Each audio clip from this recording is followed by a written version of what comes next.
Nice. Just to kind of backpedal, welcome, Michelle. Thank you so much for being available. We were just chatting a moment ago before I'm like, let's hit the record button. Um, I gotta be honest with you. I found you on Instagram and I saw your content from your podcast, including the one about how to fly. And I'm like, who the heck is this woman? And without doing too much research, I then decided to like inbox you. And now here we are. It's kind of funny. It's amazing how it works, right? I think when we just follow our instincts, the right pieces fall into place.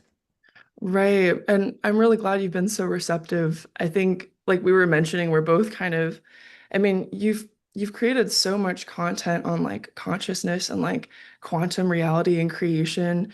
And I feel like I'm just exploring what it's like to kind of share that kind of insight. And so I'm really curious, how did all of this start for you, expanding with consciousness and sharing it online? Well, the sharing it online came much later. Um, Oh, yeah, I was born with the ability to have communication and conversations with universal beings. Like it was just normal and natural for me as a child. And yet I didn't understand that it wasn't the norm for everybody else. Even though I now understand that all humans can do it, we just don't believe we can, so we don't think about it, right? mhm. And ultimately, when I was 29, my mother got cancer for the fourth time and she passed away. And within days of her passing, everything came back. So I started seeing energy again and hearing, and it was, again, that was 22 years ago. And so ultimately, her passing was a great challenge, but it's also understanding the dynamics of the relationship, right? Like Mm. she would ask when I was a child, right? Growing up, she would ask questions. She'd be on the phone asking questions with her friends, and I would just start spewing out answers. And she would say, "Don't be a little Miss Know It All or mind your Oh own my business." God. Right. Because why would you ever think that your child is communicating with your soul and universal beings? Because that's the part that's been missing, right? Mm. So it wasn't her fault. She was my gift. She was Mm. the one who, you know, put me in my place so often that it got closed down. All my gifts, by the time I was 13, I, they were there, but I Mm. didn't look at them as anything other than we don't talk about that in public. We don't do things like that in public. And Right. then it wasn't until, like I said, she passed away. And within days, I was seeing, like, I would be having conversations with people and all this energy is around them. And so there is something that happens when we're free of the conditioning, right? Like that just goes to show, right? Her passing Right. freed me without even realizing that I was contained before that, if that makes sense. Yeah, that's really fascinating, especially how right off of after her passing, it all came back. You have very clear evidence that this limitation was imposed by your own mother. And now that she's transitioned into a new experience, I mean, your senses are coming back online, and now you're probably able to directly connect with her without the conditioning and like limitations of third density. I mean, Yeah. so you were connecting with mom, you're connecting with like other like cosmic beings, like so suddenly? Well, it's always been there, but all of a sudden I could see it again. It was more tangible, right? So, Right. I mean, when I was a child, I was playing with them, right? I mean, we had full conversations. It wasn't like make believe friends. They were real and Right. they played with me with my other friends and family and whatever. They were just always there, right? It was normal. Like it's not like, oh, you have a make believe friend. Look at Michelle. No, it wasn't Mm. like that at all. But the other part is it wasn't like my mother was purposely, right, setting me up for failure. She had no idea, Right. right? So that's the other part is I think we're in a society right now that we want truth so bad that we want to blame other people, right? Because we want to be free. We want to be able to be who we are, but we Like don't a know. victimhood So mindset. we're like, who are we going to blame for this? Right. And it wasn't her fault. It's years. Like we've been conditioned for over 50,000 years. That's a really long It's a time, lot to break through. right? I hope I kind of want to backpedal real quick. I'm really fascinated by how everything kind of flew back into you and like you remembered, right? So I'm sure once everything's coming back, you're like, whoa, this is just like when I was a kid. Was it easy for you to step back into that like ability to perceive so clearly? Uh-huh. Or was That's a it an good question. adjustment? It was definitely an adjustment in every way because it was also, right? Like you're adjusting to the ideals and ideas that you've been taught and trained, right? I mean, I was Right. having ETs visiting my home, like these are not normal things. And yet, and it wasn't just in energy, it was like actual physical form where they were coming in. So there was a lot of things that, and I had to trust my instincts really fast because there was a lot of not great stuff that was happening. And Right. right, but those things happened to me for specifically so I understood because, you know, my part of my job, part of the reason that I'm here is to help restore human potential. And when they said that to me, 15, 16 years ago, I didn't know what it meant. They But told now I you. understand that it's really, I'm here to help people remember. I'm here to trigger the remembering that's always the wisdom that's already in you, right? Mm, And so in order to do that, I have to have a really good understanding of the good guys and the bad guys. Like you can't you can't help other people if you don't understand universal truth versus universal conditioning and manipulation, right? So right. I got a deep dive course, not I wouldn't have chosen it. It was only, and these are the things where a lot of people call the dark night of the soul, right? Where it just feels like, oh my gosh.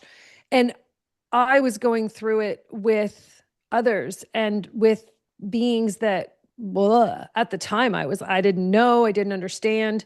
These are the Right. meanest, biggest, baddest dudes in the universe. And they're showing up in my space. And a lot of different things happened. And I just, just like everybody, we learn on the fly, right? We learn how to deal with Right. whatever's going on. And it's, people often say, I don't know how you did that. Well, it's the same thing. We all do it because we have to do it to keep going, right? Right. So, at the end of the day, our our energy, our essence, it has to come out. And for me, my crash course looked the way it did so that I could fulfill my potential and the reason that I came into existence, right? Like every one of us, we have a unique story. And Right. it's important that we let it play out without judgment, which is tricky. Right. I mean, it's interesting when you look in retrospect and you see how like templating of your childhood or like abduction experiences or like, good, bad, positive, negative, it's all just a spectrum of like charge frequency, right? Like how these things molded you into the who you are. And it could have very much so been the catalyst for your awakening. It propels you towards the knowledge you're here to experience. And when you talked about ET stuff, Michelle, like my eyes lit up. I was like, I can relate to that too. Except I turned 31 this year and I had my very first abduction. Um, this was October of last year. And I've had more experiences to follow, but it's like, girl, I mean, I was going to CE5s before that. I was like, come on, guys, like I'm ready. Like, and for reference, I'm 6'4", so I'm like, I already look like one. I'm like, okay, guys, like when are we gonna hang out? But I didn't have strong fear programming towards it. So I kind of went in with an open mind. And then once I kind of synced up with the frequency of being open to an experience like that, they showed up physically, Yeah. right? But I Yeah. know like a lot of folks, they might not have as pleasant of a contact or association with ETs as I might have, or I'm not sure what associations you had with it, but especially when you're a kid and you have no idea what's going on, nobody's validating your experiences or your ability to perceive, and you're just like, all right, I guess I'm just gonna be like sucked up in this, or I'm gonna be subjected to this, or I'm gonna feel a sense of loss of control and fear. It's like these abductions or these ET experiences can definitely have, turn a bit sour. You're a kid that doesn't know what's going on, right? Was that what it was Yeah. like for you? No, I didn't feel uncomfortable really ever. Mhm. When ETs are around, it's just normal. Like, and it's interesting because this woman, oh, it was interesting. This woman came into my house. I had opened a yoga studio, and a friend brought this woman as his guest at the like opening party. And she was, very um kind and outgoing and was like, I can help you. I have these gifts that I've downloaded from the universe and I can help you with them. And I was like, okay. And this is me like beginning of my journey, right? In the consciousness side of all things and just like waking up and really seeing all of my abilities again, but trusting everything. Trusting everything. And so I was like, sure, okay, and she's like, we should get together and I'll come back to my house or to your house and I'll do this I don't even know, ceremony or whatever. And I was like, sure. I was open to everything. I was like, and Mm. I also wouldn't change it for the world.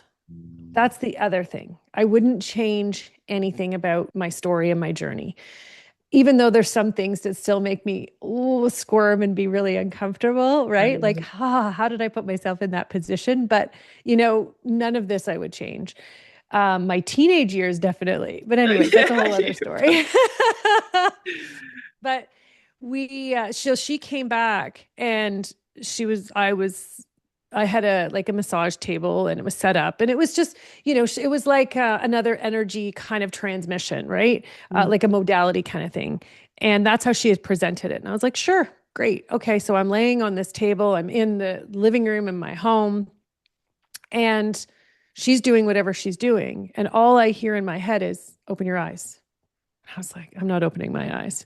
This is Michelle who didn't trust herself. And I'm like, I'm not opening my eyes. She's going to think I'm weird because I'm not, like You're like I'm watching her not, while she's doing energy work. yeah. And I heard it 3 or 4 times and I was like, okay, I'm going to open my eyes. And I saw her, but she did not look like the human who came into my house. Full Whoa. on ET, like the smooth skin, the silver. Like Um, physically you could see it or Oh psychically? yeah, physically. I was like 100%. Oh yeah, she shifted. And it was interesting because I was like, "Oh, this was where I was. This is so exciting. I know exactly who she is and what she looks like." That was my reaction. No fear, Yeah, no anything, that's right? great. Because that's what had been happening for the last year and a half. I kept having all of these experiences of seeing all the things that I had missed, right? From Wow. 13 to 29. So you're rolling with it now. So I'm just like, this is awesome. And so, yeah, it was fascinating. And so she finishes up and she's like, so how you feeling? And I said, really good. And I said, I was so excited. I was like, so do you want to know? Like, I saw you. Do you want to know what you look like? I Whoa. saw you, like, I saw what you look like. And she's like, okay. And I explained it to her and she's like, oh, that's not me. And I was like, Mhm. that's interesting. I'm like, well, that's exactly what I saw. Not everyone's And, ready, I guess. but at that point, I also knew to trust my instincts, right? Like there was a bunch of things that happened before where I almost died because someone almost sucked the soul out of my body. I know it sounds crazy even saying it out No, loud, but no. I think now more and more I mean, for me to say this 22 years ago, people would have been like, what? But I think now it's just Mm. normal, right? And that's what we've been working towards for the last 20 years is making Right. the weird shit, if you will, normal, right? Like anyways.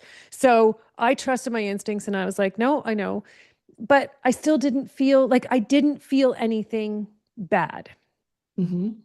And then that night, it was really interesting because I couldn't sleep and I got up out of my bed and went into the living room to sleep on the sofa. And I fell asleep, but I woke up a short time later and my back was to the room and I was facing the back of the sofa and the wall and I couldn't move. And it wasn't, I mean, a lot of people will say it's sleep paralysis, but Mm-mm. there was three beings in the room with me and they were pinning me down and they were inserting, right, different technology into my neck. And I was just like, again, I didn't feel any fear, but Right. it is uncomfortable when you can't move your body. But there was no fear. And I was just like, huh, I wonder if this had something to do with what happened today when she came. That was it. Mm. That was my only thought. I didn't go, oh my gosh. So Just the some sort of next, connection there. right? It was really interesting. So the next morning, I woke up and I called her because texting wasn't really a thing yet. And I was like, so this happened. And because oh no, it was maybe an email. Mm. Anyways, but it was interesting because she's like, I said, trying to remember exactly 22 years ago, but she asked me how I was doing. And I said, this is what happened. And she goes, Mm. well, did you feel anything bad? And I said, well, no, but it was significant. Like there was a lot of energy flowing through me. And, Mm. then not being able to move, that's pretty significant. So, and I just kind of went, okay, and she said, well, I think everything is fine. And then she said, why don't you come down to my place? And I did. She actually lived really close to my parents at the time, my father.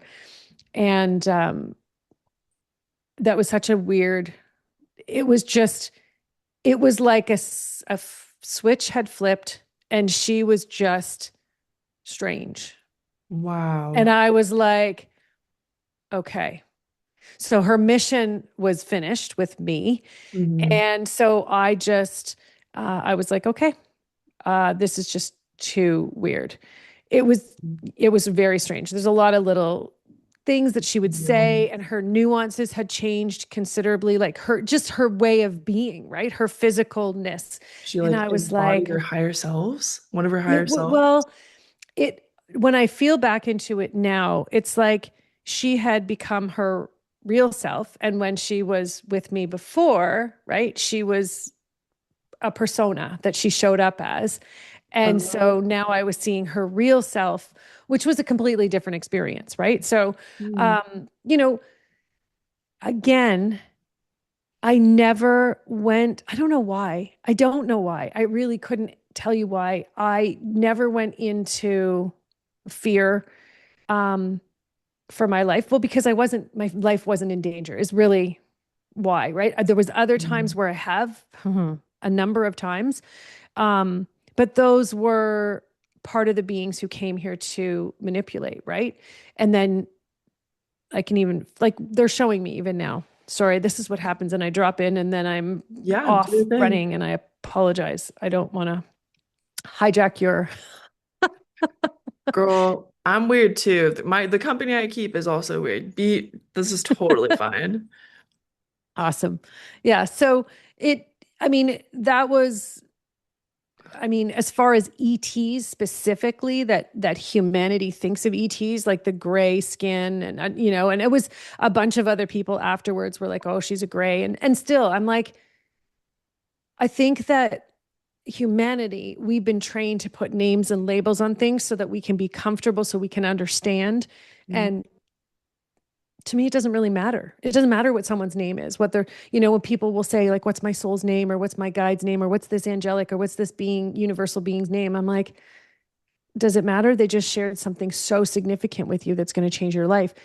Do they even need to have a name? Because names don't really exist universally, right? That's a human thing. It's all So, frequency. yeah, Yeah. exactly. It's all frequency and vibration. And, you know, that's it. You know each other by the frequency and vibration. You don't need a name.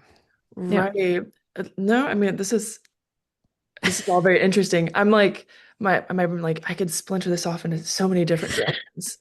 I think one thing that I like to like kind of being pulled back to is how you you being exposed to like all kinds of celestial cosmic beings at a young age, it's almost like you set the precedence for familiarity and comfort. So when you reconnect with it, it's like you don't have this fear that a lot of people have had kind of programmed into them, especially with like media or parents like not believing you if you see something creepy in like your bedroom or feeling something weird. It's there's so many different ways like a child can internalize this stuff too, right? But I love how you already kind of had that set up with the familiarity, so it's easier for you to connect.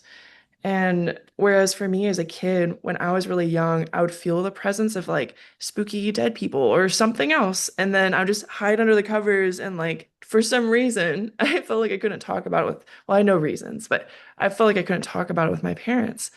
But then that was kind of like my most clear entry point to like the unknown and consciousness beyond how we see it. So I had a fascination and the paranormal that was just as strong as my fear towards it. So imagine being combative with that. But I it's it's interesting how Well, like ET stuff, I yeah. mean, just like how they're good and bad humans. So there's a spectrum of ETs on that kind of, where you draw the line in the sand or how they embody as well. And so when it comes to like more negative type beings, do you feel like that's something that was like, do you have a good relationship with that? Like, oh, this is contractual, I'm learning more compassion or this and that. Or does there still is like a sense of something unresolved? Or not that I'm trying to get you to do shadow work, but No, I know. I've done that's what I mean. It never ends. Really and truly, our ability to look into the truth of who we're being and versus who we've been taught to be and versus who we're meant to be, right? Those three personas Mhm. that we have to consistently look through. But um I just to go back for a minute, I too, when I was younger, there was energy is in my room at night, and I if I had to go to the washroom in the middle of the night, I would stand on my bed and take a running leap to get to the doorway, right? And It's then when you have to go back terrifying. into your bed, yeah, when you have to go back into your bed, you run into the room and then you leap from as far away as you possibly can so you make it. And then the blankets over your head because if they can't see me, I'm okay, right? Like Right. it's so I 100% get it. And you know, that I think happens for a lot of us who were coming in with a mission in this world, right? And what I mean, like even as I'm feeling into it, because I've never looked at it this globally before, if you will. But we choose our families, yes, and we choose our lives and we choose all of these things to set us up and ensure that we have the opportunities to remember, to awaken that we're meant to, right? And you know, we also we know what's out there when you come in, right? Like when you come in as a soul into this life, you know what you're up against. You like just imagine, right? The purest of pure beings come into these tiny little human bodies with full awareness and you're literally trying to figure it all out, right? So you have full awareness. Well, also these humans are telling you, oh, no, no, don't do this. Oh, don't do that. Oh, no, this is not how it is. Right. Yeah. And so we're trying to figure it out. And it doesn't mean your instincts are gone. Right. Because I think that's how our society trained us to teach children is to Right. teach children literally, right? That children don't know anything and you have to teach them everything. My belief is we come in fully knowing and our knowing gets covered up by all the layers, right, of the beliefs. And so, as children, when there's something under the bed or there's somebody, in the closet, we know there's energy there, there's energy around us. And it's funny because I can even feel into that's part of the conditioning is to stalk. Bear with me here because I've never looked into this before, but it's to stalk children in that way, and stalking not like to pursue to cause harm. It's stalking to pursue to condition, right? That it's okay. This negative energy field in your space, that's just normal. That's just normal. Because then what happens is as you get older, right? We're conditioned that people who are manipulative, people who are controlling, that's just normal. So Mm. now we're out in the world and we can function in society. Oh, my least favorite words in the Oh. whole entire English language, right? It's like, oh, put your kids in school so they can function in society, right? Are you going to be able to function in society? Anyways, Mm. society is the conditioning and manipulation, right? That's why they can't find evidence of ancient humans beyond civilized society because Ridiculous. we weren't civilized and we weren't supposed to be. And we're not cavemen. We were highly intelligent, evolved beings who coexisted with the natural world, right? We weren't in opposition, whereas civilization is in opposition, right? It harms, it causes harm all the time, right? And that started so long ago. Yeah. I mean, it is kind of ridiculous. Like you come in, you have this natural flow, this current that just gets like constricted, or you invest like your skill. I think of like skill points, like if you're playing a video game, like you level up your character, you invest in abilities, and you start investing in all these things that help you survive without snuffing out your light source. Not that that would ever happen, but like you try to survive within this conditioned container. And we're here to learn that, right? And I guess some people, some incarnations, they don't choose to break out of it for whatever learnings that they're here to do as well. And it's so nice to reach a level of like conscious awareness that you actually don't have to choose the structure. You don't have to, you can undo all the bindings and feel more of your light free yourself up. I have a friend who's she refers this like shamanistic term called hollowing the bone. So you just hollow out the bone so more of your energy can be like embodied. Yeah. And I was just talking to my friend about this the other day too. Like it's so when you look at the evidence, like you see the evidence everywhere of how backwards this stuff is. It's like women in particular, people are being conditioned that to feel good is bad. Like how backwards can you get? It's insane. Well, it's what's crazier is that people go along with it, right? And that whole mentality, right? That, yeah, it's this whole concept. We've been manipulated so badly that I remember, gosh, 15, 16 years ago, I was walking through my living room and I was like, what is humanity's greatest challenge? Because I had never thought to ask before, like, what is it? Mm. Because I had already been working on, understanding consciousness, and I was in communication anywhere from 4 to 8 hours a day with universal beings. So and I had been doing it for a few years, so I was deep in exploration and research at this point. And it was crazy because it's one of those moments where you're like, this is a pivotal question. What's the answer? Like, what Right. is humanity's greatest challenge? And they said self-worth. And in that moment, they showed war wouldn't happen. Like they showed everything, right? Like war wouldn't happen because it's so simple. When you have a balanced self-worth, you don't need to take from anybody else because you feel full. You recognize that you are full. You don't need to control or manipulate or judge anyone else because, again, you're full, right? You have a full awareness of who you are, why you exist, what you're meant to be doing. You're not focused on what anyone else is doing. You're consistently focused on your mission in life, your why you exist, and you're exploring, right? We're explorers. Humans are created to be explorers of our potential. And when we actually participate in that, we contribute to evolution. Mhm. And in order to do that, the creator and all the universal beings that created us, because it wasn't just one, it was all the angelics. They shared that in the story of creation. Because we're at like part, I don't even know, 152 of the story of creation. I've been doing this since January of 2025. This series where the creator said, will you share the story of creation from our perspective? And Mm, I was like, okay, it's been life changing.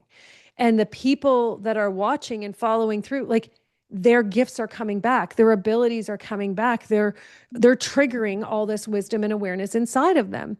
And it's fascinating because at the root, at the core of who we are, this is what we're meant to be doing right now, right? We're meant to be remembering. And all you have to do to remember is just take off.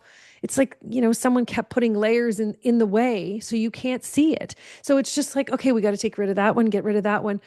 But I think that because humans strategically were taught to go through the education system, mm, we approach awakening with that same, I'm going to learn this, right? Like, I've got to learn, I've got to get it. I don't understand what's right, going on. I need to master this. That's not what awakening is. Awakening is, it's actually allowing yourself to just be who you are, which is actually extremely challenging in this world that we live in. But it was strategically made that way, right? right. Everything's been so cleverly designed. And to add to that too, it's like at the same time, going it through the approach of like, I need to learn this is also a part of the process, as we both know. And it's how we've been, framed to learn. So these things are still there to ask these questions or to lean into structure or to be more in the logical thinking brain. And then it seems like you get to this point where you're right. It's deeper embodiments. You start to look at like what are like the lens, like the glasses that I'm wearing that told me I have to like do or apply. And then once you shed that, it's like you just become more light. And and I want to ask you this, Michelle, because this has been coming up in like my personal life. And I feel like a lot of people who have been watching your videos who have been like awakened and like confronting their own shadows and doing the work might relate, especially as an empath. Um, I've noticed that my primary, like, where I'm mostly centered is not in the body. I mean, there are times where I can be very embodied, but I was looking up, experiences from my childhood that where I continued to ignore the signs that my body would give. So it's like before you know it, I started centering outside of myself to tell me what to do, to tell me if I'm Yeah. safe. And I feel like that's a very common experience with people on this path or people who are just highly sensitive. So I wonder, is that something I imagine maybe you've related to this in some way? And if so, how did you navigate to be more centered in your body? Great question. Great question. It's so the first thing that I really, the biggest, like, it was like the most significant awareness was understanding the difference between feelings and emotions, because most people think they're the same thing and Mm, they're not even close. So mm, feelings are how energy communicates with you and it triggers awarenesses. Emotions are the mental reactions you're having to the experiences that you're in, right? And mm, so, whether it's anticipation, fear, anxiety, like those are all emotions. They're not feelings. And we mix the two up all the time. So, when you really understand the difference, and I studied this for a very long time, right? I went in, once they said self worth, I studied self worth for 12 years so I could understand it and restore it in myself, but also restore it in others. But more importantly, this was like one of the biggest lessons in that whole dynamic of healing self worth was you really have to understand the difference between feelings and emotions. So where you say in your body and outside your body, for me, it's a either you're in energy or you're in your mind. it's the So source. it's the source. Yeah. And Mm, so exactly, that's a beautiful way to say it. Yeah, it's the source. And if we are feeding the wrong source, we're never going to get to the truth, right? If you're feeding your emotions, you're never going to get to the truth. Why? Because emotions are created inside the conditioning, right? Inside the control and manipulation of humanity. So if you're looking for truth inside of your emotional reactions, like, why did that person cheat on me? Why did they let me go from my job? Why, is this not working for me? I keep trying so hard. You're Oh, never right. wait, You're holy never going smokes, to dude. get the I'm truth because that's your emotional reaction, right? That's exactly it. It's a reaction. It's not a receiving of energy. But then at the No. same time, can't you source love? So does that mean love is an emotion because it's a reaction because your intention is to stimulate it? Okay, so this Or does is it connect to really something that cool. stimulates it? Okay, so desire to have something is in an emotional state. So you're not actually open to universal love. You're open to the emotional conditioning of what love is. Completely different experience. Oh, it's from lack. Yeah. Right? This I want, give it to me, right? Like when I'm guiding a group through an experience energetically, it's awesome because I get to feel, the millions of universal beings that are showing up and then the tens or the like hundreds or thousands of people that are going through the experience. And it's fascinating because I can feel the differences, right? I can feel where someone's like, oh, I want it, I want it, I want to chase it. So they're not allowing themselves to receive the energy. They're chasing it, Absolutely. they're trying to get it, right? Because Mhm. again, that's what we've been told. We've been taught hustle culture is the way that humans exist, but it's not. It's not even close because universal existence only exchanges abundance. It only operates in abundance. And so everything we need is here. Why? Because it comes back to our purpose as human beings. We're here to explore our potential. And Right. when we do that, we contribute to evolution. So the creator knew we would have to have every asset at our fingertips in order to do that, right? So We have in everything we order to, need. right? So to have those assets, that's what abundance is. Everything is there that we need. It's when we start thinking things, and because the moment you start thinking, that's when you go into the emotional reactions like fear of, oh, I'm not going to Mm. get this. Oh, I really need to get this because if I don't get this, these are all the bad things that are going to happen, right? I'm not going to be able to make enough money. I'm not going to be able to support my family. I'm not going to find the right person. I'm not going to. So we don't allow. So I think I'm a bit confused between the difference between emotions and feelings. I mean, it sounds like emotions are stimulated from the brain, from lack, from trying to control to have your needs met, whereas feelings not only are sensory input from external sources, but it's also something that's naturally occurring from within. Is that how you define it? So, yeah, okay. Let me see if I can narrow it down even better. So feelings are pure universal energy. We are universal energy, like as a soul, right? We exist in this universe. We were created in this universe, and there's universal energies that we resonate with. And so our inner knowing is constantly communicating with us, right? Our soul, the universe, all of Um, that it's clear communicates feedback. with us through that frequency, and that's feeling. That's the energy. So